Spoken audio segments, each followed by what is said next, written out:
श्री तुलसी कवचम। तुलसी श्री महादेवी नमः पंकजधारिणी। शिरो में तुलसी पातु भालं पातु यशस्विनी। द्रसौ में पद्मनयना श्री सखी श्रवणे मम। ग्राणं पातु सुगंधा में मुखं चासु मुखी मम। जिह्वां में पातु सुभदा कंठं विद्यामयी मम। स्कंधौ कहलारिणी पातु हृदयं विष्णुवल्लभा। पुण्यदा में पातु मध्यं नाभिं सौभाग्यदायिनी। कटिं कुण्डलिनी पातु ऊरु नारदवन्दिता। जननी जानुनी पातु जङ्घे सकलवन्दिता। नारायण प्रिया पादौ सर्वांगं सर्वरक्षिणी। संकटे विषमे दुर्गे भये वादे महाहवे। नित्यं हि सन्ध्ययोः पातु तुलसी सर्वतः सदा। इतीदं परमं गुह्यं तुलस्याः कवचामृतं। मर्त्यानाममृतार्थाय भीतानां भयाय च मोक्षाय च मुमुक्षूणां ध्यानिनां ध्यानयोगकृत। वसाय वस्य कामानां विद्यायै वेदवादिनां। द्रविडाय दरिद्राणां पापिनां पापशान्तये। अन्नाय क्षुधितानां च स्वर्गाय स्वर्गमिच्छतां। पशव्यं पशुकामानां पुत्रदं पुत्रकाङ्क्षिणं। राज्याय भ्रष्टराज्यानां शान्तानां च शान्तये। भक्त्यार्थं विष्णुभक्तानां विष्णोः सर्वान्तरात्मनि। जाप्यं त्रिवर्गसिद्ध्यर्थं गृहस्थेन विशेषतः। उद्यन्तं चण्डकिरणमुपस्थाय कृताञ्जलिः। तुलसीकानने तिष्ठन् नासीनो वा जपेदिदं। सर्वान् कामानवाप्नोति तथैव मम सन्निधिं। मम प्रियकरं नित्यं हरिभक्तिविवर्धनं। यस्यान्मृतप्रजा नारी तस्या अङ्गं प्रमार्जयेत्। सा पुत्रं लभते दीर्घजीविनं चाप्यरोगिणं। वन्ध्यायामार्जयेदङ्गं कुशैर्मन्त्रेण साधकः। सापि संवत्सरादेव गर्भं धत्ते मनोहरम्। अश्वत्थे राजवस्यार्थी जपेदग्नेः सुरूपभाक्। पलाशमूले विद्यार्थी तेजोर्थ्यभिमुखो रवेः। कन्यार्थी चण्डिका गेहे शत्रुहत्यै गृहे मम। श्रीकामो विष्णुगेहे च उद्याने स्त्रीवशा भवेत्। किमत्र बहुनोक्तेन शृणु सैन्ये सतत्वतः। यं यं काममभिध्याये तं तं प्राप्नोत्यसंशयम्। मम गेहगतस्त्वन्तु नरकस्य वधेच्छया। जपन् स्तोत्रं च कवचं तुलसीगतमानसः। मण्डलात्तारकं हन्ता भविष्यसि न संशयः। इति श्रीब्रह्माण्डपुराणे तुलसीकवचं सम्पूर्णम्। श्रीतुलसीकवचम्।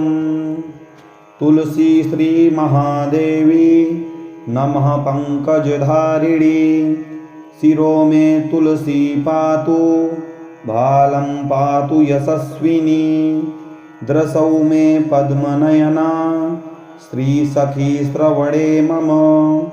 घ्राणं पातु सुगन्धा मे मुखं चासु मुखी मम जिह्वां मे पातु सुभदा कण्ठं विद्यामयी मम स्कन्धौ कहलारिणी पातु हृदयं विष्णुवल्लभा पुण्यदा मे पातु मध्यं नाभिं सौभाग्यदायिनी कटिं कुण्डलिनी पातु ऊरु नारदवन्दिता जननी जानुनी पातु जङ्घे सकलवन्दिता नारायणप्रिया पादौ सर्वाङ्गं सर्वरक्षिणी सङ्कटे विषमे दुर्गे भये वादे महाहवे नित्यं हि सन्ध्ययोः पातु तुलसी सर्वतः सदा इतीदं परमं गुह्यं तुलस्याः कवचामृतं मर्त्यानाममृतार्थाय भीतानां भयाय च मोक्षाय च मुमुक्षूणां ध्यानिनां ध्यानयोगकृत वसाय वस्य कामानां विद्यायै वेदवादिनां द्रविडाय दरिद्राणां पापिनां पापशान्तये अन्नाय क्षुधितानां च स्वर्गाय स्वर्गमिच्छतां पशव्यं पशुकामानां पुत्रदं पुत्रकाङ्क्षिणं राज्याय भ्रष्टराज्यानां शान्तानां च शान्तये भक्त्यार्थं विष्णुभक्तानां विष्णोः सर्वान्तरात्मनि जाप्यं त्रिवर्गसिद्ध्यर्थं गृहस्थेन विशेषतः उद्यन्तं चण्डकिरणमुपस्थाय कृताञ्जलिः तुलसीकानने तिष्ठन् नासीनो वा जपेदिदं सर्वान् कामानवाप्नोति तथैव मम सन्निधिं मम प्रियकरं नित्यं हरिभक्तिविवर्धनं यस्यान्मृतप्रजा नारी तस्या अङ्गं प्रमार्जयेत् सा पुत्रं लभते दीर्घजीविनं चाप्यरोगिणं वन्ध्यायामार्जयेदङ्गं कुशैर्मन्त्रेण साधकः सापि संवत्सरादेव गर्भं धत्ते मनोहरम् अश्वत्थे राजवस्यार्थी जपेदग्नेः सुरूपभाक् पलाशमूले विद्यार्थी तेजोर्थ्यभिमुखो रवेः कन्यार्थी चण्डिका गेः शत्रुहत्यै गृहे मम स्त्रीकामो विष्णुगेहे च उद्याने स्त्रीवशा भवेत् किमत्र बहुनोक्तेन शृणु सैन्ये सतत्वतः यं यं काममभिध्याये तं तं प्राप्नोत्यसंशयम् मम गेहगतस्त्वं तु नरकस्य वधेच्छया जपन् स्तोत्रं च कवचं तुलसीगतमानसः मण्डलात्तारकं हन्ता भविष्यसि न संशयः इति श्रीब्रह्माण्डपुराणे तुलसीकवचं सम्पूर्णम्। श्रीतुलसीकवचं तुलसी श्रीमहादेवी नमः पङ्कजधारिणी शिरो मे तुलसी पातु भालं पातु यशस्विनी दृशौ मे पद्मनयना श्रीसखी श्रवणे मम घ्राणं पातु सुगन्धा मे मुखं चासु मुखी मम जिह्वां मे पातु सुभदा कण्ठं विद्यामयी मम स्कन्धौ कहलारिणी पातु हृदयं विष्णुवल्लभा पुण्यदा मे पातु मध्यं नाभिं सौभाग्यदायिनी कटिं कुण्डलिनी पातु ऊरु नारदवन्दिता जननी जानुनी पातु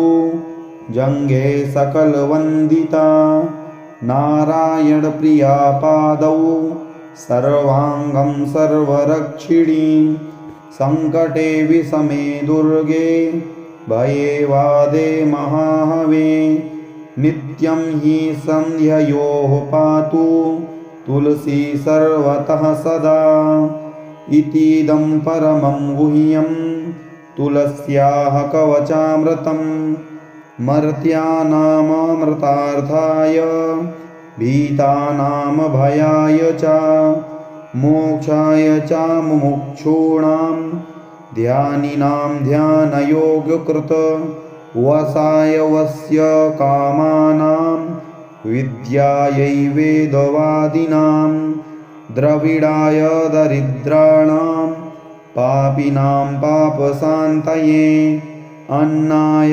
क्षुधितानां च स्वर्गाय स्वर्गमिच्छतां पशव्यं पशुकामानां पुत्रदं पुत्रकाङ्क्षिणं राज्याय भ्रष्टराज्यानां शान्तानां च शान्तये भक्त्यार्थं विष्णुभक्तानां विष्णोः सर्वान्तरात्मनि जाप्यं त्रिवर्गसिद्ध्यर्थं गृहस्थेन विशेषतः उद्यन्तं चण्डकिरणमुपस्थाय कृताञ्जलिः तुलसीकानने तिष्ठन् नासीनो वा जपेदिदं सर्वान् कामानवाप्नोति तथैव मम सन्निधिं मम प्रियकरं नित्यं हरिभक्तिविवर्धनं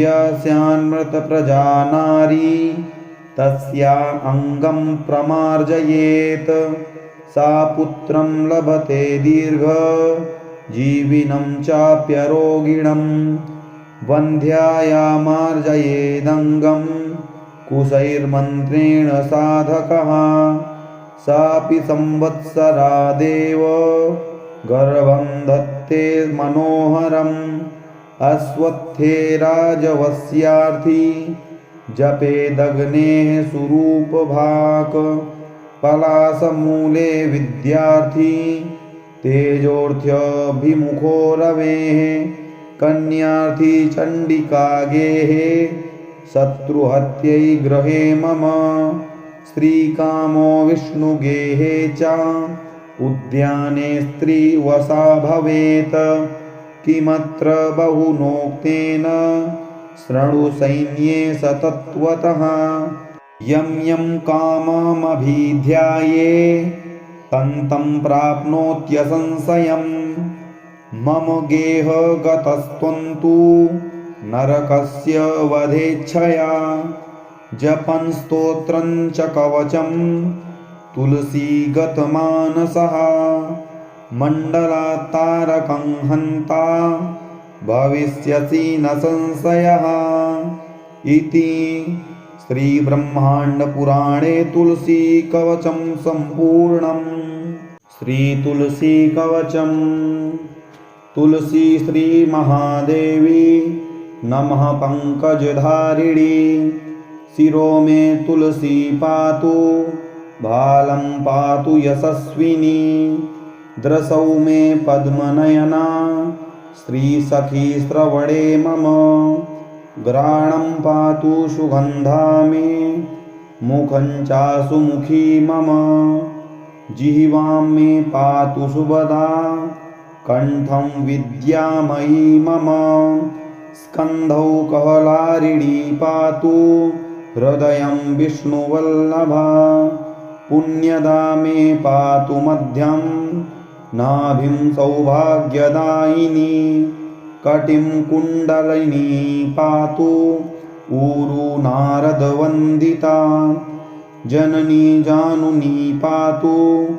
जङ्घे सकलवन्दिता नारायणप्रिया पादौ सर्वाङ्गं सर्वरक्षिणी सङ्कटे विषमे दुर्गे भये वादे महाहवे नित्यं हि सन्ध्ययोः पातु तुलसी सर्वतः सदा इतीदं परमं गुह्यं तुलस्याः कवचामृतं मर्त्यानाममृतार्थाय भीतानां भयाय च मोक्षाय च मुमुक्षूणां ध्यानिनां ध्यानयोगकृत वसाय वस्य कामानां विद्यायै वेदवादिनां द्रविडाय दरिद्राणां पापिनां पापशान्तये अन्नाय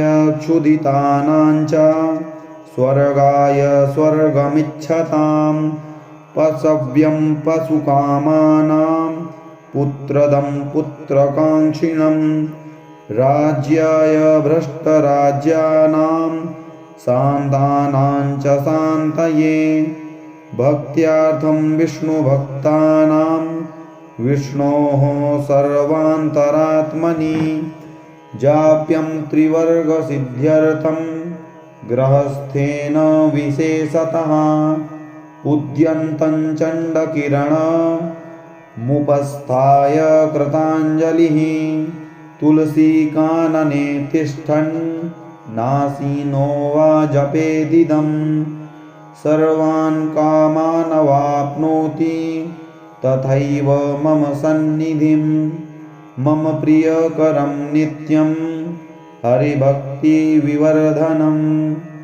यस्यान्मृतप्रजा नारी तस्या अङ्गं प्रमार्जयेत् सा पुत्रं लभते दीर्घजीविनं चाप्यरोगिणं वन्ध्यायामार्जयेदङ्गं कुशैर्मन्त्रेण साधकः सापि संवत्सरादेव गर्भं धत्ते मनोहरम् अश्वत्थे राजवस्यार्थी जपेदग्नेः सुरूपभाक् पलाशमूले विद्यार्थी तेजोऽर्थ्यभिमुखो रवेः कन्यार्थी चण्डिकागेः शत्रुहत्यै गृहे मम स्त्रीकामो विष्णुगेहे च उद्याने स्त्रीवशा भवेत् किमत्र बहुनोक्तेन शृणु सैन्ये सतत्वतः यं यं काममभिध्याये तं तं प्राप्नोत्यसंशयं मम गेहगतस्त्वन्तु नरकस्य वधेच्छया जपन् स्तोत्रं च कवचं तुलसीगतमानसः मण्डलात्तारकं हन्ता भविष्यसि न संशयः इति श्रीब्रह्माण्डपुराणे तुलसीकवचं सम्पूर्णम्।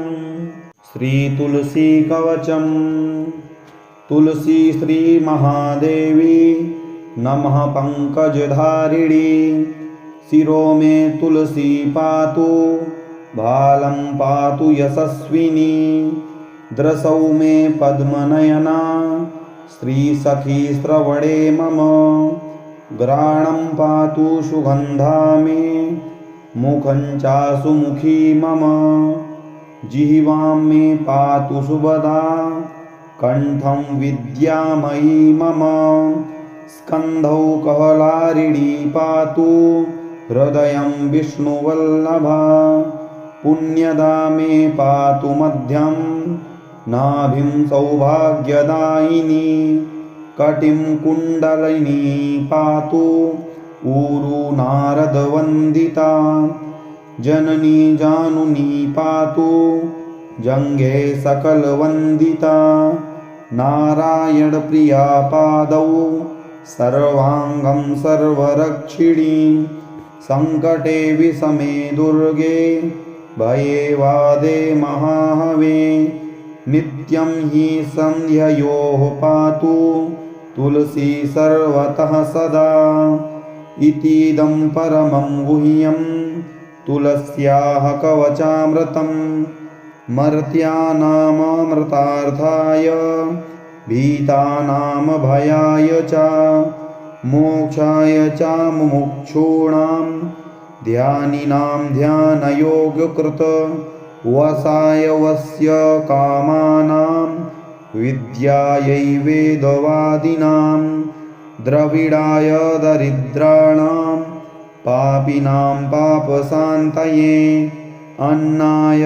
क्षुधितानां च स्वर्गाय स्वर्गमिच्छतां पशव्यं पशुकामानां पुत्रदं पुत्रकाङ्क्षिणं राज्याय भ्रष्टराज्यानां शान्तानां च शान्तये भक्त्यार्थं विष्णुभक्तानां विष्णोः सर्वान्तरात्मनि जाप्यं त्रिवर्गसिद्ध्यर्थं गृहस्थेन विशेषतः उद्यन्तं चण्डकिरणमुपस्थाय कृताञ्जलिः तुलसीकानने तिष्ठन् नासीनो वा जपेदिदं सर्वान् कामानवाप्नोति तथैव मम सन्निधिं मम प्रियकरं नित्यं हरिभक्तिविवर्धनं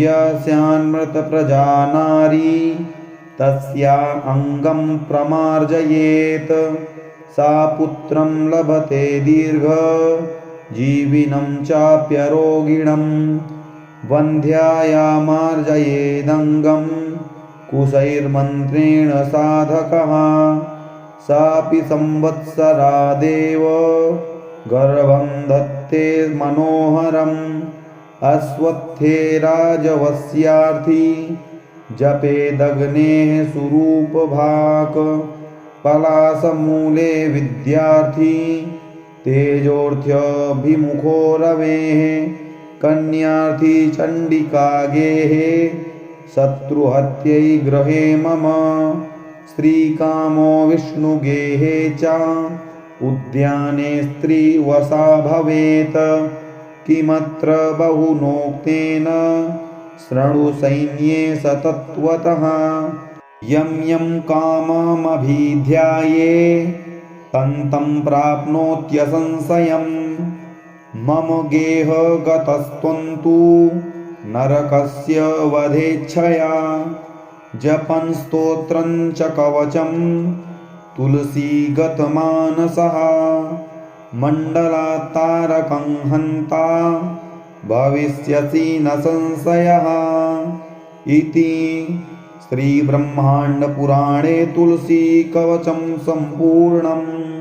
श्रीतुलसीकवचं तुलसी श्रीमहादेवी नमः पङ्कजधारिणी शिरो मे तुलसी पातु भालं पातु यशस्विनी द्रसौ मे पद्मनयना श्रीसखी श्रवणे मम घ्राणं पातु सुगन्धा मे मुखं चासु मुखी मम जिह्वां मे पातु सुभदा कण्ठं विद्यामयी मम स्कन्धौ कहलारिणी पातु हृदयं विष्णुवल्लभा पुण्यदा मे पातु मध्यं नाभिं सौभाग्यदायिनी कटिं कुण्डलिनी पातु ऊरु नारदवन्दिता जननी जानुनी पातु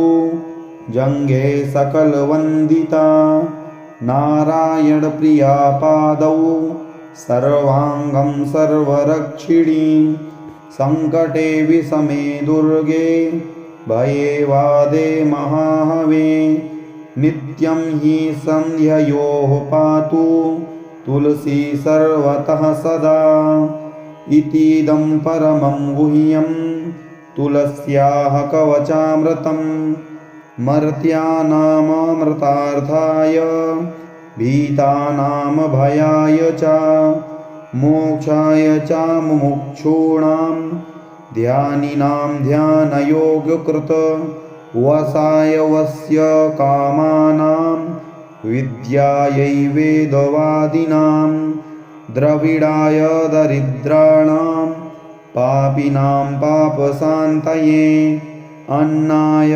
क्षुधितानां च स्वर्गाय स्वर्गमिच्छतां पशव्यं पशुकामानां पुत्रदं पुत्रकाङ्क्षिणं राज्याय भ्रष्टराज्यानां शान्तानां च शान्तये भक्त्यार्थं विष्णुभक्तानां विष्णोः सर्वान्तरात्मनि जाप्यं त्रिवर्गसिद्ध्यर्थं गृहस्थेन विशेषतः उद्यन्तं चण्डकिरणमुपस्थाय कृताञ्जलिः तुलसीकानने तिष्ठन् नासीनो वा जपेदिदं सर्वान् कामानवाप्नोति तथैव मम सन्निधिं मम प्रियकरं नित्यं हरिभक्तिविवर्धनं यस्यान्मृतप्रजा नारी तस्या अङ्गं प्रमार्जयेत् सा पुत्रं लभते दीर्घजीविनं चाप्यरोगिणं वन्ध्यायामार्जयेदङ्गं कुशैर्मन्त्रेण साधकः सापि संवत्सरादेव गर्भं धत्ते मनोहरम् अश्वत्थे राजवस्यार्थी जपेदग्नेः सुरूपभाक् पलाशमूले विद्यार्थी तेजोऽर्थ्यभिमुखो रवेः कन्यार्थी चण्डिकागेः शत्रुहत्यै गृहे मम श्रीकामो विष्णुगेहे च उद्याने स्त्रीवशा भवेत् किमत्र बहुनोक्तेन शृणु सैन्ये सतत्वतः यं यं काममभिध्याये तं तं प्राप्नोत्यसंशयम् मम गेहगतस्त्वं तु नरकस्य वधेच्छया जपन् स्तोत्रं च कवचं तुलसीगतमानसः मण्डलात्तारकं हन्ता भविष्यसि न संशयः इति श्रीब्रह्माण्डपुराणे तुलसीकवचं सम्पूर्णम्। श्रीतुलसीकवचं तुलसी श्रीमहादेवी नमः पङ्कजधारिणी शिरो मे तुलसी पातु भालं पातु यशस्विनी द्रसौ मे पद्मनयना श्रीसखी श्रवणे मम घ्राणं पातु सुगन्धा मे मुखं चासु मुखी मम जिह्वां मे पातु सुभदा कण्ठं विद्यामयी मम स्कन्धौ कहलारिणी पातु हृदयं विष्णुवल्लभा पुण्यदा मे पातु मध्यं नाभिं सौभाग्यदायिनी कटिं कुण्डलिनी पातु ऊरु नारदवन्दिता जननी जानुनी पातु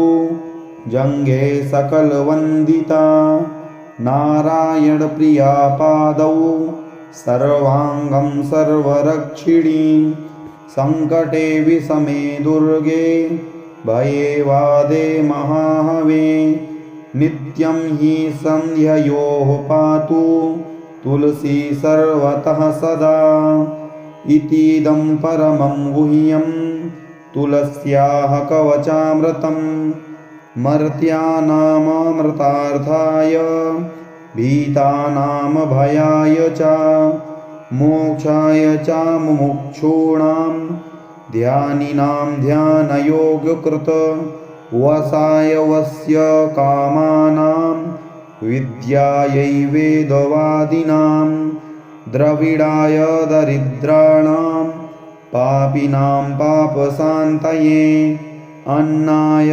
क्षुधितानां च स्वर्गाय स्वर्गमिच्छतां पशव्यं पशुकामानां पुत्रदं पुत्रकाङ्क्षिणं राज्याय भ्रष्टराज्यानां शान्तानां च शान्तये भक्त्यार्थं विष्णुभक्तानां विष्णोः सर्वान्तरात्मनि जाप्यं त्रिवर्गसिद्ध्यर्थं गृहस्थेन विशेषतः उद्यन्तं चण्डकिरणमुपस्थाय कृताञ्जलिः तुलसीकानने तिष्ठन् नासीनो वा जपेदिदं सर्वान् कामानवाप्नोति तथैव मम सन्निधिं मम प्रियकरं नित्यं